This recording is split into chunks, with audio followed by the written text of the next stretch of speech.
इस कहानी को आपको बहुत पसंद आएगी, इसीलिए इस कहानी को पूरा सुनिएगा, आपको बहुत पसंद आएगी। नीलम की उम्र करीब 47 साल की थी, लेकिन वो देखने में अभी भी इतनी जवान लगती थी कि गांव के लोग उसकी तारीफ करते नहीं थकते। उसका बदन भरा भरा सा था। वो साड़ी पहनती तो उसकी कमर की लचक और साड़ी की फिटिंग से आंखें ठहर जाती।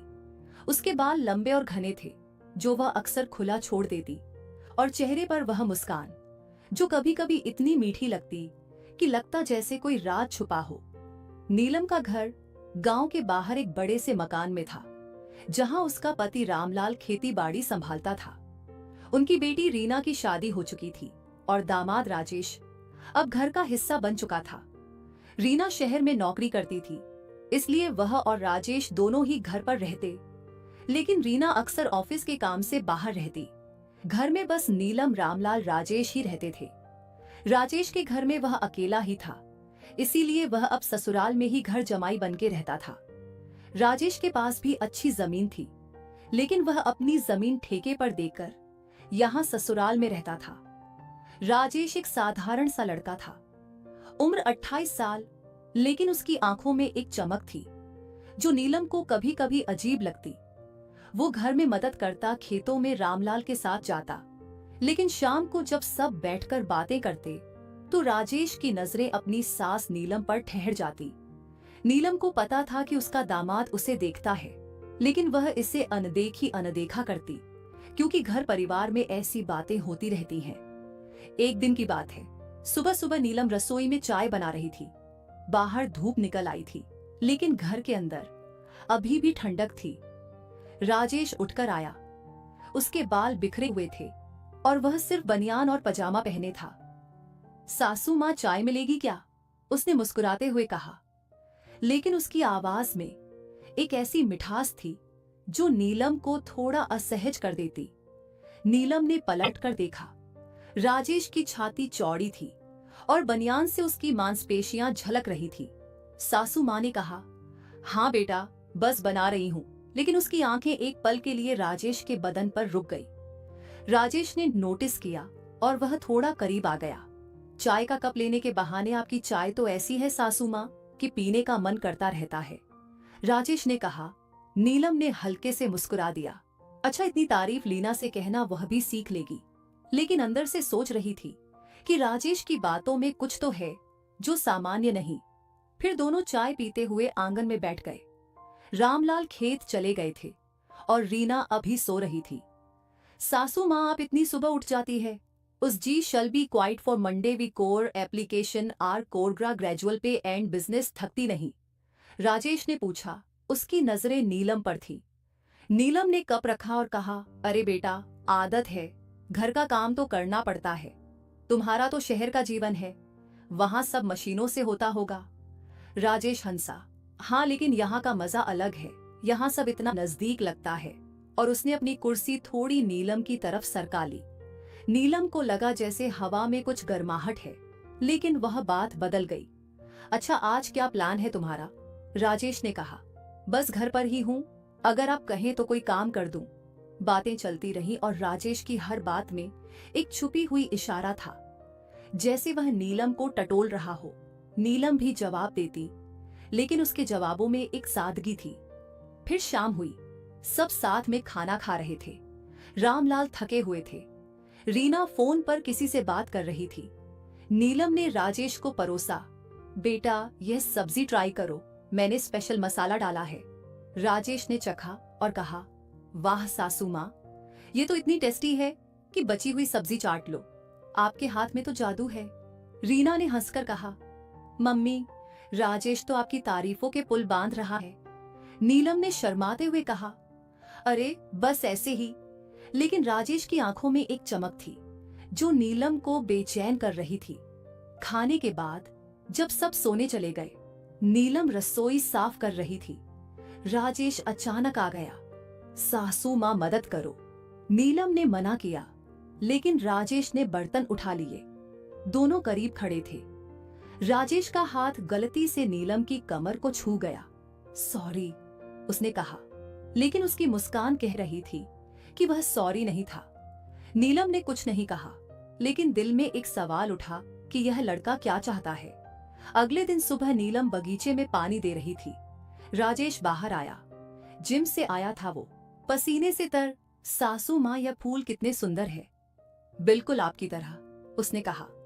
नीलम ने हंस दिया। तुम भी ना बस तारीफ करते रहते हो। लेकिन राजेश ने करीब आकर एक फूल तोड़ा और नीलम के बालों में लगा दिया। देखिए, अब और सुंदर लग रही हैं। नीलम का दिल धड़का, लेकिन वह पीछे हट गई। अरे बेटा, यह क्या? राजेश ने कहा। बस ऐसे ही परिवार में तो प्यार होता है ना। बातें फिर चलती रही। फिर रीना काम पर चली गई। रामलाल बाहर थे। घर में सिर्फ नीलम और राजेश। राजेश ने कहा, सासू माँ, आपका कोई राज है क्या?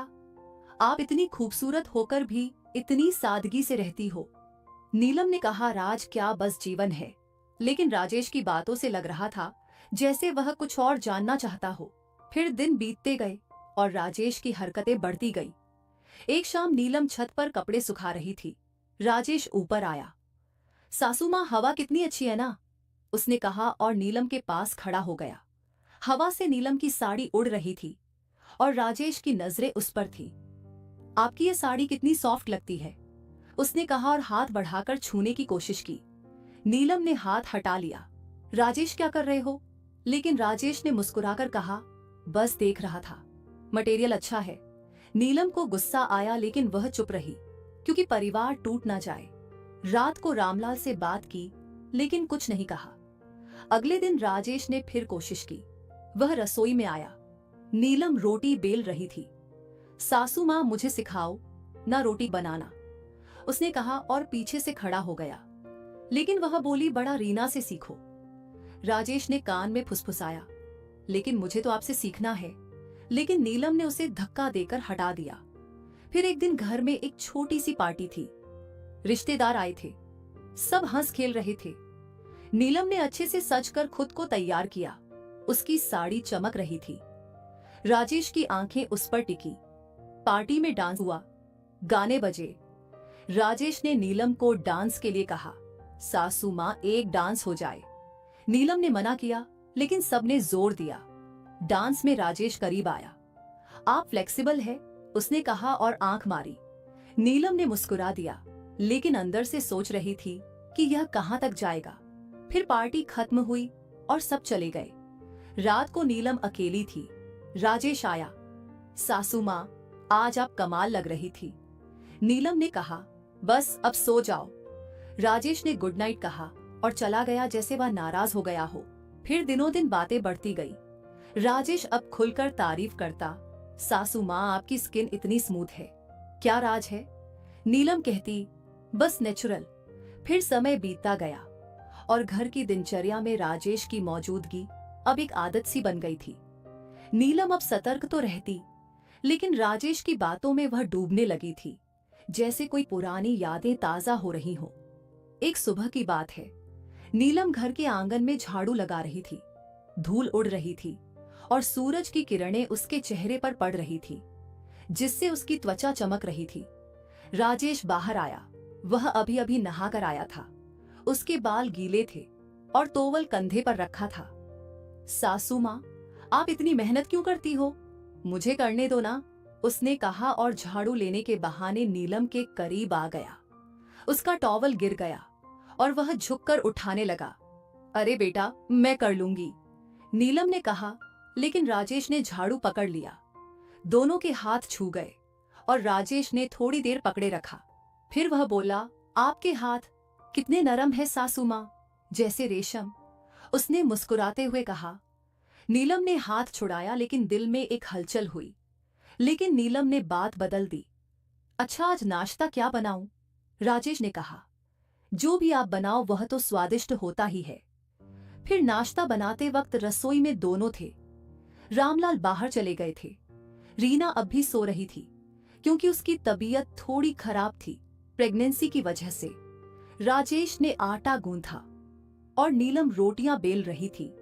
सासू माँ, यह आटा कितना चिपचिपा है, लेकिन आपका तरीका देखो कितना परफेक्ट, राजेश ने कहा और अपना हाथ नीलम के हाथ पर रख दिया, जैसे सिखाने के लिए। लेकिन वो बोली, बेटा तुम भी सीख लो रीना के लिए। राजेश ने कान के पास आकर कहा, वो नहीं खा। लेकिन आपसे सीखने का मजा अलग है। हवा में एक तनाव था, लेकिन तभी रीना की आवाज आई, मम्मी, और सब सामान्य हो गया।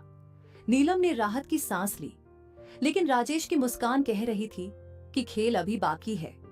दिन भर घर के काम चलते रहे। राजेश मदद करता, लेकिन हर मदद में एक इशारा। जैसे पानी की बाल्टी उठाते वक्त वह नीलम के पास से गुजरता और उसका कंधा छू जाता। नीलम चुप रहती, क्योंकि परिवार ने शांति बनाए रखनी थी। फिर शाम को सब साथ बैठे चाय पी रहे थे। रीना ने कहा, पापा, आज राजेश ने कितनी मदद की मम्मी की। रामलाल ने हंसकर कहा, हाँ, अच्छा दामाद है हमारा। लेकिन नीलम की आंखें राजेश से मिली और राजेश ने आंख मारी, जैसे कोई राज साजा हो। रात को खाना खाने के बाद नीलम छत पर टहल रही थी। चांद निकला था और हवा ठंडी थी। राजेश ऊपर आ गया। सासू माँ अकेले टहल रही हो, मुझे भी साथ ले लो। नीलम ने कहा, हाँ बेटा, आ जाओ। दोनों साथ चलने लगे। राजेश ने कहा, यह चांद कितना सुंदर है, लेकिन आपकी चमक के आगे फीका। नीलम ने हल्के से मुस्कुरा दिया, तुम भी ना बस तारीफ ही करते रहते हो। लेकिन राजेश ने करीब आकर कहा, सच कह रहा हूँ, आप में वह आकर्षण है जो खींचता है। नीलम का दिल तेज धड़का, लेकिन राजेश ने बात बदल दी। अच्छा, आपकी जवानी की कोई कहानी सुनाओ ना। नीलम ने पुरानी यादें साझा की, कैसे वह शादी से पहले गांव में घूमती थी। राजेश सुनता रहा, लेकिन उसकी आंखें नीलम के होठों पर थी। अगले बार दिन घर में एक छोटा सा उत्सव था, क्योंकि रीना की प्रेगनेंसी की खबर पर रिश्तेदार आए। नीलम ने अच्छे से तैयार किया, नई साड़ी पहनी जो उसके बदन पर फिट बैठती थी। राजेश की नजरें उस पर टिकी। सासू माँ, आज तो आप किसी हीरोइन से कम नहीं लग रही। सब हंसे, लेकिन राजेश की बात में गहराई थी। उत्सव में गाने बजे, सबने मिलकर खाना बनाया। राजेश ने नीलम की मदद की। सब्जी काटते वक्त उसके हाथ नीलम के हाथ से टकराए। लेकिन आपका हाथ कितना गर्म है। नीलम ने कुछ नहीं कहा, लेकिन अंदर से सोच रही थी कि यह कब रुकेगा। रिश्तेदारों ने तारीफ की, नीलम, तेरा दामाद तेरी कितनी केयर करता है। नीलम ने हाँ में सर हिलाया, लेकिन राजेश ने कान में फुसफुसाया, केयर तो मैं और भी कर सकता हूँ। धीरे धीरे राजेश की हरकतें और सूक्ष्म हो गई। एक दिन नीलम घर के पुराने कमरे में सामान व्यवस्थित कर रही थी। धूल भरी थी और वह खांस रही थी। राजेश आया, सासू माँ, मैं मदद करूं। दोनों मिलकर बॉक्स उठाने लगे। राजेश का बदन नीलम से सटा, क्योंकि जगह कम थी। यह बॉक्स कितना भारी है, लेकिन आपका सहारा मिला तो आसान उसे। उसने कहा। नीलम ने पीछे हटने की कोशिश की, लेकिन राजेश ने पकड़ लिया। रुकिए, गिर जाएगा। उस पल में एक करंट सा लगा, लेकिन नीलम ने खुद को संभाला। ठीक है बेटा, वह बोली, और काम खत्म किया। कंटिन्यू।